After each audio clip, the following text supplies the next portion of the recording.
kembali naik ke atas. Adakah kontes akan berlaku sebenarnya? Sebenarnya mungkin mereka tidak akan berlawan di Rozok. Mungkin mereka akan bermain di kawasan rumah air terlebih dahulu untuk melakukan sedikit looting. Saya rasa itu lebih selamat sebab of course game ni kalau turun di tempat yang sama dia lebih kepada RNG kan. So mungkin mereka akan cuba untuk tidak fokus terlalu banyak kepada RNG, rumah air dan juga kepulauan kecil antara kawasan Rozok dan juga pulau shooting range itu akan digunakan pakai pada waktu ini. Dan Dingos MZ, bukan diorang. Siapa yang main tu saya tak tahu siapa. Alpha 7 akan memegang kawasan Rozok. Sebenarnya Dingos apa namanya MPX banyak sebenarnya membantu dalam percaturan untuk melakukan perkara ini. Tapi pada waktu yang sama kita melihatkan tengok serakan yang dilakukan oleh 4M. Besar. Shooting range mereka akan ambil tapi kalau kita lihatkan dua berada dalam circle, dua di luar dan kelihatan sangat jauh di antara sesama sendiri. Mereka mengambil sedikit kompak-kompak kecil di situ dengan harapan juga mungkin ada dapatkan kenderaan untuk rotation sebentar lagi. Tapi untuk di Pochinki of course tidak ada orang akan berlawan dengan RRQ untuk tempat ini. Biarpun tim itu datang daripada China ataupun bagaimanapun. Tapi ini tim Secret akan bertemu awal dengan Alpha 7 di kawasan berhampiran dengan Rozhawk. Atau akan duduk atas tower. Melihat pergerakan daripada Alpha 7, tapi Alpha 7 juga seolah-olah telah mengetahui tim Secret ada di situ. Mereka sudah pun mendengar bunyi-bunyi tembakan kat sini. Kenderaan akan dirosakkan oleh Matoy dengan satu AK juga pada waktu sama turun ke bawah. Akhirnya saya tahu size green screen beliau. Dan sekarang ini minit yang ketiga. Alpha 7 mempunyai sebenarnya dalam scrim yang dilangsungkan yang peliknya scrim yang menggunakan C server TS tewas. Tetapi bila kalau digunakan North America ataupun gunakan Middle East, mereka menang. Seperti TS lebih power bila bermain pada ping lebih tinggi. Boleh jadi juga di situ, tapi di sini pasukan Execute yang mendapatkan kedudukan yang agak baik tadi di salah satu game yang mereka mainkan. Ini Navi yang ketika ini masih belum lagi mendapatkan rentak. Mereka bermain di Jogapol atau Jogapol belum lagi dapat bermain 3 orang saja kali ini. Satu perkara yang agak pelik di situ, mungkin satu player mereka terlepas kapal terbang ataupun di hook ke fountain. tak dihantar ke base tanpa di hook atau siapa guys tu. Itulah dia.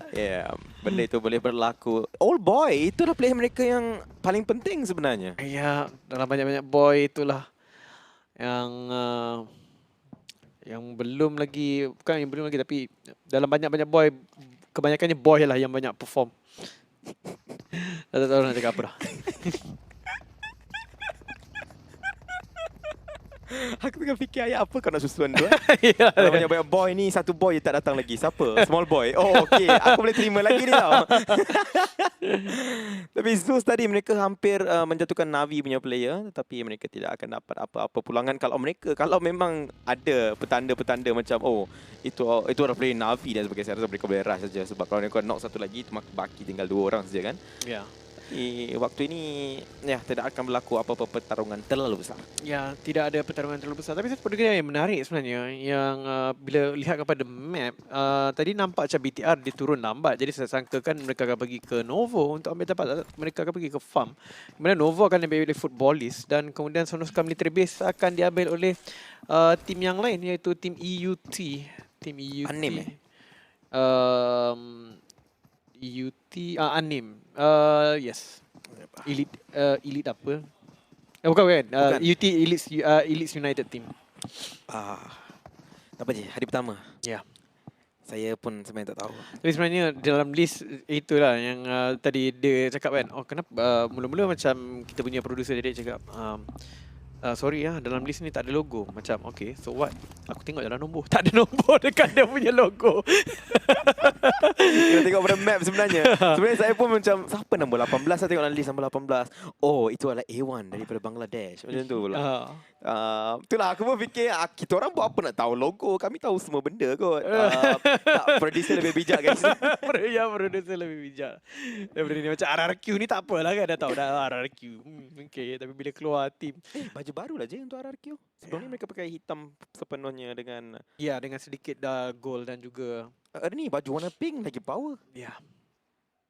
Ready to eat. Tapi kita melihatkan mereka berdekatan dengan pasukan A1. Ya, tim ni banyak juga diorang punya fans mereka daripada Bangladesh. Ya, memang make sense kat situ. Tapi untuk pasukan RRQ tidak menghadapi hari yang baik hari ini sebenarnya setakat ini. Ya, setakat ni belum lagi menyumpai rentak mereka bagi RRQ G9D2E, Beer 11 dan juga Ernie 007 mungkin tidak berjaya mendapatkan nama. Sekarang ni nampak tim Ni nama dia A1. Nama dia macam ni ya. Ingatkan dia 69 tapi nampak macam G. Saya ingat nama dia G9 tapi dia je. Tak begitu jauh nama. G9 dan 69. Ya. Mungkin peminat G9 kot. Sebab G9 memang boleh jadikan idola yang agak lama. Tapi tembakan lepaskan dengan S1 SLR. Bullet pertama mengenai sasaran. Begitu juga untuk enemy yang kedua dekat sini. Tapi tidak berjaya menjatuhkan sesiapa. Tapi RRQ ada peluang untuk menentukan tim ini. Bergerak sangat-sangat laju daripada Pochinki ke Potato. Oh ya, memang betul tu. Tapi ini seperti yang kau katakan, dia macam ada beberapa player-player yang memang ada mengambil inspirasi daripada nama orang lain kemudian dijadikan nama sendiri. Terutama sekali yang ada banyak boy-boy lah. Selalunya mereka akan diinspirasikan oleh player yang main sebelum mereka seperti para boy ataupun micro boy, dan kemudian bila selepas kemenangan kedua-dua player bertaraf dunia ni baru kita nampak banyak orang-orang, kira-kira orang tua pun dia pakai nama boy juga macam Boyka. Itu memang tak nak cakap apa lah ya. Boyka ni kita boleh letak tepi lah. Kadang-kadang orang tu tak sedar diri kan. Dah tua krepot masih nak berboy. Boy. Ada betul bukan boy je. Boy kaca. Boy apa benda entah lagi lah. Tapi apa-apalah kita kasih je lah. Kasih je lah. Ya. Nanti saya call boy. Boy buat apa tu? Tengah layan anak. Pukul 3 pagi dia terbangun. Bukan saja. Oh anak ke? Ingat dah cucu dah. Tapi ya memang inspirasi ramai orang. Satu lagi yang menginspirasikan boy ni adalah Amy Mohamad. Betul-betul menginspirasikan Popo Boy. Kau buka dia punya awak tube, penuh dengan recommendation Popo Boy. Ya, tapi ini dia footballist. Mereka bermain di mana tadi? Turki. Yes. Tapi sebenarnya dia memang satu tim bola yang datang daripada tim bola. Saya tak pasti. Saya pernah tanya persoalan itu, tapi ramai yang cakap mungkin kelab ini kelab mungkin owner dia suka main bola ke kan? Sebab daripada main logo, daripada nama tu memang sangat-sangat seakan-akan. Sebab bila pertama kali saya nampak footballist, saya ingat mereka ni tim daripada tim saya pun ingat dari South America, Brazil to be exact. Sebab bola kan. Yes. Yeah. So saya pun ingat mereka daripada Brazil ataupun daripada Argentina dan sebagainya lah. Untuk tim daripada footballist ni, satunya yang mengejutkan dia daripada Turki. Dan tak tahu sama ada dia datang daripada tim bola seperti kita nampak PSG LGD. Menggunakan tim bola sebagai mereka punya ni. MUFC. Ya, satu lagi tim organisation e-sport yang menggunakan nama bola juga. Ya, tapi macam PSG adalah betul-betul memang sanction daripada PSG, Paris Saint-Germain. So yang ini tak tahu kalau mereka juga disanction oleh tim bola tersebut. Kalau kita lihatkan, dan di sini A1 Dante ni karakter yang ada pisau besar-besar potong zombie ke benda tu kan. Betul. Dia juga selalunya Dante ni dikaitkan dengan karakter-karakter yang ganas. Seperti dalam game tersebut, dan juga macam Dante's Inferno pun sebahagian daripada, saya pun tak tahu daripada mana cerita, tapi cerita pasal macam satu orang yang menuju ke tempat yang kurang baik lah. Tapi di sini kita melihatkan Navi jatuh pada Yuhai. Secret versus Navi sekali lagi. Mata yang akan mendapatkan kill score tersebut. Satu knockdown dengan satu DP sebentar tadi. Dan kita nampak penggunaan SLR bagi Yuhai juga sudah pun naik secara mendadak baru-baru ini. Tapi satu player Team Secret memang kalau jumpa SLR mini ataupun SKS, terus dia akan buat apa? Dia akan mark kata sini ada barang ni. Sebab dia memang tak menggemari langsung penggunaan SLR. Apa-apa DMR lah, iaitu Encik Rex. Ya. Memang dia punya permainan pun lebih kepada medium to short range. Memang betul-betul specialized dalam bab tersebut. Tapi itu juga memberikan sedikit orang kata apa, benda yang agak menarik kepada, tapi kat sini nampak Yuhai dan juga Mak Oh. Toy dekat situ. Tembakan yang lepaskan. Oh, dia dapat. Oh, Mak Toy yang dapat akhirnya dengan DP tersebut. Tapi Yuhai kerja keras juga situ. Ya, betul. Hey, that's my kill, that's my kill. Ayoi. Agak menarik dekat situ terlihatkan. Tapi itulah dia, Navi sudah malang di tim petangga, sudah memainkan 3 orang. Mereka satu hilang menjadi pula, ya. mereka kena first blood lagi. Secret. Rex. Ya, Matoy pada ketika ini juga kelihatan agak fokus untuk permainannya. Di sini kita melihatkan ESL. Tim daripada Nepal, Abrupt Slayers. Ataupun Abrupt mengejut juga. TSJ walaupun akan jatuhkan oleh BTR, kali ini menunjukkan sedikit taring mereka kepada pasukan Secret Jin. Kengzo akan cuba covering fire daripada jauh, walaupun jadi tidak akan memberikan apa-apa tindakan ataupun serangan yang relevan, damage yang relevan kepada BTR kerana mereka sangat jauh. Ya, BTR sekarang ni Zaxi Ryzen sudah pun ada 1 kill untuk mereka. Ini sebenarnya circle yang agak baik untuk mereka. Circle tengah, mereka berada di kawasan yang memang mereka agak arif di belah kawasan farm. Yeah. Dan kita pernah dapat berapa kali rotasi mereka di kawasan ini memang menjadi untuk mereka. Circle yang tentunya menjadi mimpi mengeri sedikit untuk pasukan EUT. Mereka masih ada dekat bawah tu, tapi tak ada masalah untuk mereka rotate melepasi jambatan. Tidak ada roadblock di situ, tak ada orang menjaga mereka. Mereka boleh masuk, tapi nak masuk ke arah Pochinki tu nanti ada masalah. Ataupun mereka boleh rotate agak jauh naik ke bahagian school. Saya tak tahu kalau mereka akan main satu teknik yang sedemikian rupa. Di sini circle yang sangat baik untuk RRQ sebenarnya. Yap, RRQ berada di kawasan agak baik. Mereka sudah pun kawal Potato dengan lebih awal. Sebentar tadi kita nampak mereka berlawan dengan tim mana entah, tapi mereka dah kawal tempat tu yang lebih baik. Tapi tim Secret agak bernasib baik. Masa mereka bergerak, tim ASR juga bergerak pada waktu yang sama. So compound mereka tu macam ditinggalkan saja. Dan ini memberikan peluang untuk TS untuk masuk ke rumah mereka. Inilah the real home. Ya. Pochinki. Untuk tim Secret, mereka akan kekal di sini, main di bahagian hujung, tidak pergi ke tengah-tengah, sebab kalau pergi ke tengah-tengah tentunya akan berjumpa dengan ramai gergasi-gergasi. RRQ BTR sudah berada di tengah, 4M berada di bahagian paling kanan sekali map ini, tapi ini adalah map di mana 4M boleh katakan, yep, kami tahu main di tempat ini, walaupun ini bukan game kami. Ya, tepat sekali. 61 orang masih lagi hidup. 4M, Nova, dua tim China. Saya tak ingat siapa yang main. Siapa yang main ni? Apa? 4M kan Nova main ni? 4M. 4M. Siapa main Nova? Nova. Ya, siapa sini? Dan minit ke-14 sekarang ini rakan-rakan kita nampak BTR. Masa lagi santai. Microboy tidak kelihatan dalam kamera kita pada waktu ini. Ini pula adalah Kengso dengan satu tumbler. Yap, Kengzo di situ. Dan pada waktu yang sama kita juga melihat BTR yang berseberang jalan. Tetapi kita mengetahui tadi BTR berjaya untuk menjatuhkan salah satu daripada player Secret Jin. Boleh dikatakan secara percuma, tapi ini adalah school. Baki. Teruskan The Unnamed ni lah. Alpha 7. Swaqueen. Inilah Run. Berdekatan dengan tim Alpha 7 yang mengambil kawasan Rozok. Sekarang sudah pun sampai di kawasan perkarangan sekolah. Ini sekolah ni yang pelik. Ini adalah satu-satunya tim yang tak tahu kenapa tidak disukai oleh kebanyakan tim. Hanya diangkat oleh satu tim, iaitu tim daripada Jepun. Iya. Nah, Blue Beast. Dia seorang aja yang mengambil kawasan tu. Itu perkara yang agak menarik.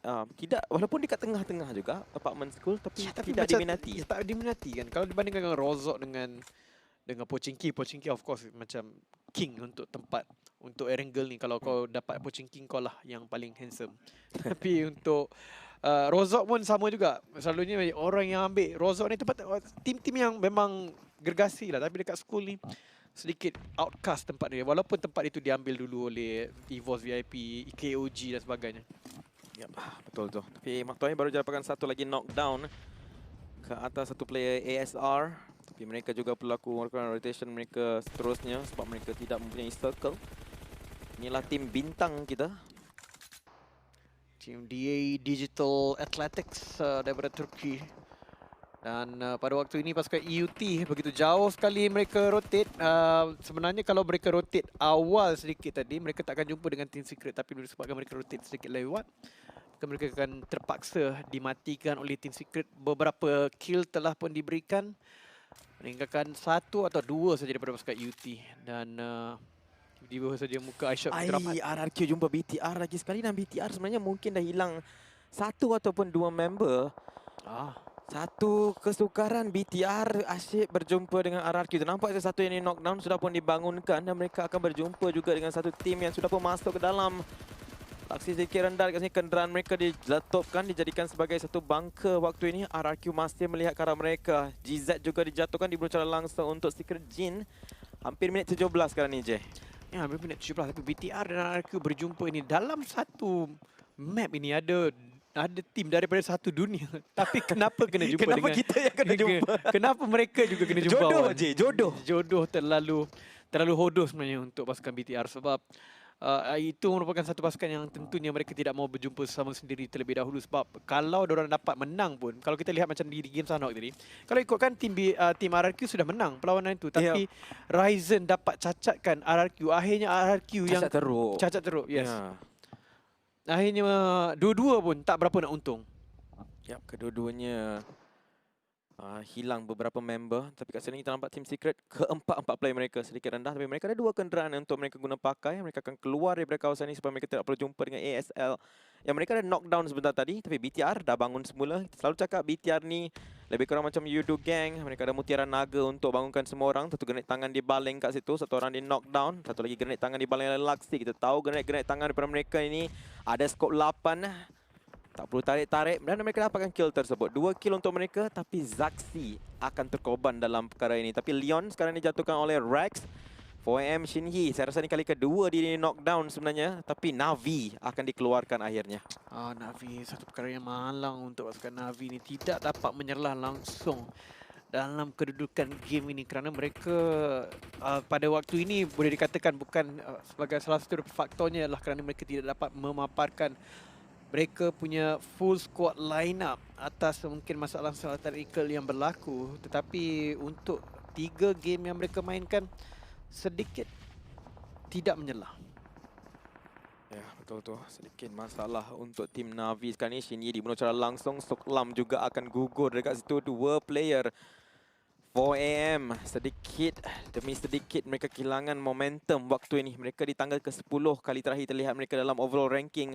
Kalau tusun sekali lagi, itu akan menyebabkan masalah yang sangat besar. Circle akan ke arah school kali ini. Dan execute Alpha 7, 4AM ada circle, tapi Alpha 7, 4AM tak cukup member waktu ini. Oh ya, betul. Tapi BTR cuba masuk ke dalam. Mereka telah kehilangan Zaxi pada ketika awal ini. Circle yang kelima, Secret Jin telah pun terkeluar pada waktu ini. Apakah yang akan berlaku seterusnya? Ini menjadi persoalan kerana untuk game ini memang masih lagi sangat kurang pasti adakah siapa yang masih kuat secara overall. Sebab kalau kita lihat kan ramai orang cakap Team China, tapi BTR pun nampak tak perform, Team China pun nampak tak perform, RRQ pun tak perform. Jadi tak nampak lagi siapa sebenarnya yang betul-betul dominan pada waktu ini. Betul tu Jihan. Tapi sekarang ini ternampak Microboy dia akan di knockdown sekarang ini, tapi mereka masih lagi ada 2 orang player, tapi Microboy akan dibunuh secara langsung. BTR dengan 2, Dante pusing kiri, pusing kanan. Dante akan dapat satu knockdown, tapi Luxy dia akan cover balik sekarang ni. Sekarang kerja berat di bahu Encik Luxy. Blue Zone datang, Luxy perlu menang 1v1 ini, dia tak boleh tewas. Tembakan lepaskan cantik macam bunga. Luxy akan dapat kill tersebut, tetapi Ryzen dipaksa untuk ditinggalkan sebab Blue Zone memang sudah datang kat sini. Tapi Team Secret akan berlawan dengan Execute, dan Secret akan dapat. Secret dapat kan? Yup, Secret akan dapat, tapi mereka kehilangan 2 orang player pada waktu yang sama. Yuhai dan Shot akan berdiri waktu ini. Ya, tapi Shot memang betul-betul hari ini dia tak tahu apa yang dia makan. Memang betul-betul dia punya IQ. Dia pergi mamak tadi. I see. Adakah ini merupakan satu ni, kalau anda makan di mamak anda akan clutch. Clutch semua game. Alpha akan maju ke depan dekat sini. Ternampak barrel kena pakai 1 demi 1 jatuh. Tapi sekarang sudah sampai rombongan Baki. Goodbye. Ya, itulah dia pasukan Alpha 7 pada waktu ini. The Unnamed. Nombor 17 untuk keseluruhan carta. Kemungkinan carta kita akan ditunjukkan pada akhir akhir game hari ini, tapi Yuhai damage tertinggi setakat dengan 605. 2 kali nama dia muncul sebagai highest damage dealer. Di game pertama tadi kita ditunjukkan juga, tapi yang paling tinggi pada ketika itu adalah Paraboy, dan pada waktu ini Paraboy tidak bermain. Yang 4M yang bermain, tapi di sini begitu Red Alien juga terkeluar nombor 20. Keseluruhan carta untuk PTR, siapa yang sangka? Ya, betul tu, memang satu perkara yang agak mengejutkan waktu ini. Footballis satu orang di knockdown, tapi Konina tinggal satu saja player yang masih lagi berdiri. Smoke akan dibaling, tapi dia tak buat jambatan asap dekat sini. Kalau dia lari saja, mungkin dia boleh dijatuhkan, tapi dia akan masih cuba melarikan diri ke rakan-rakan dekat situ. Dia itu dijatuhkan. Ya, dia tak buat jambatan asap. Soki dah block. Dia dah tengah lock dekat sini. Okey, sekarang dia buat jambatan asap. Tetapi mungkin terlalu lewat untuk dia gerak. Blue Zone tengah kejar dia. Dan macam mana dia nak selamatkan member dia? Satu pergerakan yang sedikit lewat, tapi Zone akan berhenti. ASL akan ada circle bersama dengan 4M. Yuhai dapat Leon sekali lagi. Tapi tim tu memang sukar nak dibunuh. Tapi kali ni Leon tak lihat. Dia akan jatuh. Dia akan tunduk pada Yuhai Boy. Ya, memang betul tu. Sekarang ini Footballis masih lagi berada dalam posisi yang agak okey, tetapi mereka kena bergerak cepat masuk ke dalam circle. Walau bagaimanapun, Raja Pochinki sudah pun berada dalam circle pada waktu ini kalau anda lihat kepada map itu. Dan itu ialah pasukan RRQ yang hanya perlu menunggu untuk orang masuk. Dan mereka akan duduk di situ dengan beberapa player mereka, majority player mereka masih lagi hidup. Semua player mereka masih lagi hidup sebenarnya. Yap, tapi mereka ditekan oleh satu orang player dekat sini saja, dan D2 tengah tunggu. D2 nampak M4 Ice guna pakai, tapi Belly cukup tidak. Belly hampir. Walau satu bola saya diperlukan, tapi dia habis bola. Dia habis bola dekat situ, dan RRQ akan keluarkan satu lagi tim pada waktu ini. Dan mereka memang betul-betul Raja Pochinki. Turun Pochinki, mereka ada peluang untuk chicken kali ini, tapi 7 kill untuk TS. Mereka akan masuk ke depan, dan depan itu adalah RRQ. Ya, tentunya tadi dia fikirkan kalau lah extended mag ni boleh dapatkan 41 peluru. Itulah the patch yang dia nak.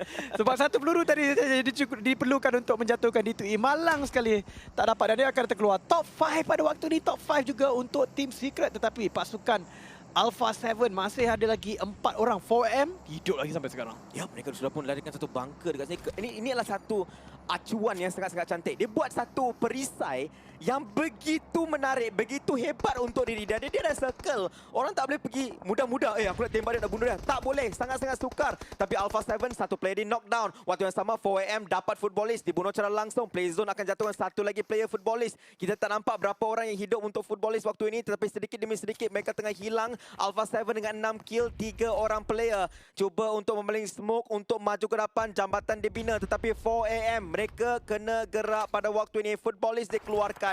Dan Mamat ini yang buat kerja dari tadi dengan dia punya bunker yang begitu cantik. Oh ya, betul tu. Tapi Beer baru saja menjatuhkan Yuhai. Team Secret berada dalam keadaan yang sangat sukar sekarang ini, kerana mereka kena berlawan dengan RRQ yang ada 4 orang. Begitu juga dengan pasukan Alpha 7 yang di sebelah mereka saja juga dengan 4 orang. Pasukan ketika ini yang dominan kelihatan seperti RRQ. Yap, RRQ dah lebih daripada mereka dah ada 2 digit dah kill mereka sekarang ini. Kalau mereka boleh dapatkan chicken dinner dengan meratakan semua player dekat sini, tambahan 8, 11 kill je. 11 kill top 4 untuk mereka. Dan mereka akan boleh grenade tangan ke arah Team Secret yang terperangkap di belakang satu pokok waktu ini. Letupan berlaku, tetapi Yuhai sempat untuk keluar semula daripada kawasan yang berbahaya. Dia perlukan masa untuk lakukan sedikit healing. Tembakan lepaskan kenderaan, tapi kenderaan itu sudah pun meletup, maka tidak ada masalah. Jinan mencacing ke depan pelan-pelan dekat sini. Alpha akan cuba menembak. Dia dapat Yuhai. Eye shot saja yang berdiri sekarang untuk Team Secret, dan di keadaan yang sangat sukar untuk selamatkan Yuhai. Ya, betul. Sekarang ni shot tinggal satu orang saja. Ketika ini Yuhai telah pun terkeluar langsung. Tapi Team Secret terkeluar. Mereka nombor 2 di weekly rank. So maksudnya loop sebenarnya telah pun memotong markah mereka. Walaupun mereka dapat 15 markah secara total kat sini, sebab mereka dapat markah mereka dapat 8 markah daripada placement dan 7 point daripada kill. Seolah-olah dapat chicken ini. Itu pun masih belum lagi dapat memecut loops. Yap, untuk waktu ini. 27 point itu memang satu perkara yang sangat-sangat mengejutkan untuk tim Loops pada waktu ini. Mereka akan tersenyum lebar. Tapi waktu ini, bolehkah RRQ Chicken? RRQ dah ada 12 kill, 12 point untuk mereka. 4AM. 4AM masih lagi hidup sebenarnya pada ketika ini. Dan kali ini mereka akan cover balik untuk kesilapan yang mereka lakukan di dalam Weekend D sebenarnya tadi yang mereka mainkan. Tapi pada waktu ini RRQ Athena 12 kill untuk mereka, dan mereka boleh dapatkan potensi sebanyak 18 kill total. Ada peluang yang sangat besar kena tangan dimasak oleh G9. Lama tak nampak aksi Mamat ini membuka opportunity yang hebat untuk tim beliau. Tetapi minit ke-26, G9 masak 1, masak 2, masak 3 dekat sini. Begitu banyak genit tangan dibaling. Tetapi 4 ekor cacing bernama Alpha 7 akan bergerak bersama-sama. Dan Sven sudah pun berhenti. Dia nampak target, barrel dikeluarkan, cantik. Peluru dia punya sedikit dia guna pakai untuk dapat knockdown tersebut. Kill yang keempat. Tapi Sven akan di-knockdown waktu ini oleh RRQ D2E. Hasaki menembak semula tapi D2E tak dapat lihat sebab back semua dibaling. Hasaki pun benda yang sama. Dia akan gunakan satu Scar L pada waktu ini. Biar semua orang tengah mencacing je. Kita ada 9 cacing dekat sini. Dan dapat taxi bergerak pelan-pelan. Dia nampak G9. Dia nampak G9. Dia nampak bau G9. Tapi dia tak tembak. Dia tembak sekarang ini. Texa dapat G9. G9 di knockdown. Dibunuh secara langsung. Memang tak dapat diselamatkan. RRQ tinggal 3 orang player. Revival dilakukan ke atas 33. 33 berada kawasan agak open. Tapi mereka tidak nampak sebab smoke yang dibaling oleh Alpha 7 mengaburi mata beliau sendiri. Revival sudah pun lakukan. Grenade tangan akan dibaling dekat situ. Tidak akan mengenai sasaran. Hasaki bergerak ke arah RRQ pada waktu ini. 8 saja yang hidup. 3 tim je hantar. 3 tim, 3 daripada memang tim-tim yang terhebat antaranya RRQ, dan RRQ dapat Hasaki dibunuh secara langsung meninggalkan Svan saja pada waktu ini. Satu saja player untuk 4 Angry Men, 13 kill untuk RRQ Athena, tetapi trade off telah pun berlaku. RRQ Athena hanya ada 3 player. Begitu juga dengan Alpha 7. Jadi tidak ada lagi clear advantage winner, melainkan kita boleh melihat adakah satu tim ini akan dapatkan circle secara satu tim dorang saja dapat circle. Ya, betul ni. Kita nampak juga D2E. Dia akan melihat pada 33. Begitu juga Ernie. 33 tengah dipancing sebenarnya. D2E dah melihat pada arah Svan dekat sini. Inilah situasi yang agak genting untuk Svan. Tetapi kalau ada satu player untuk 4 yang hidup pada waktu akhir, inilah dia. Dia adalah Rift untuk 4AM pada waktu ini. 3 lawan 3 lawan 1. Satu tersepit tengah-tengah dan namanya adalah 33 Svan. Ya, 33 Svan bagaimanapun akan disangkutkan antara dua tim ini. RRQ tadi nampak macam ada peluang yang sangat besar untuk menang, tetapi tiba-tiba mereka punya situasi ini menjadi, kerana mereka, apa yang mereka kena lakukan sekarang ini adalah memastikan Svan ini mati dulu. Mereka tak boleh dia dapat baru saja dia cakap pasal Svan. Dia akan menjadi duri dalam daging, api dalam sekam untuk kedua pasukan ini. Dia dikeluarkan walau bagaimanapun tim RRQ dah pun jatuh dan mereka kan barbar ke pasal RRQ dan Biar dapat satu tapi biar nyawa terlalu rendah dan dia akan dijatuhkan. Informasi itu lebih daripada mencukupi sebenarnya untuk menjatuhkan Beer, dan chicken dinner akan di-deny daripada tim RRQ. Yap, itu menyebabkan RRQ tidak dapatkan markah maksimum yang mereka boleh dapatkan. Malang sekali untuk RRQ dalam situasi itu. Dia tidak boleh nak yang menjadi malangnya itulah dia. 4AM. Svan dia duduk di bahagian kanan, salah seorang daripada pasukan RRQ dia ditembak daripada tepi, dan apabila tim Alpha 7 nampak perkara itu, mereka telah bertindak. Kita nampak dia berdiri pergi mencari Beer 11 untuk kill yang terakhir itu. Ya, mana mata si 33 tajam. Ya, dia tembak orang yang pakai gillis tu yang tengah mencacing kat situ. Dan ya, memang satu permainan yang begitu baik sebenarnya. Dia sebenarnya mencacatkan tim RRQ. Dia knock down satu player yang sangat-sangat penting, ada killis tu dan sebagainya, dan itu sudah cukup untuk Alpha 7 tahu yang mereka ada number advantage. Terus maju ke dapat untuk mendapatkan winner-winner chicken dinner. Beer sempat knock 1, tapi damage yang dia deal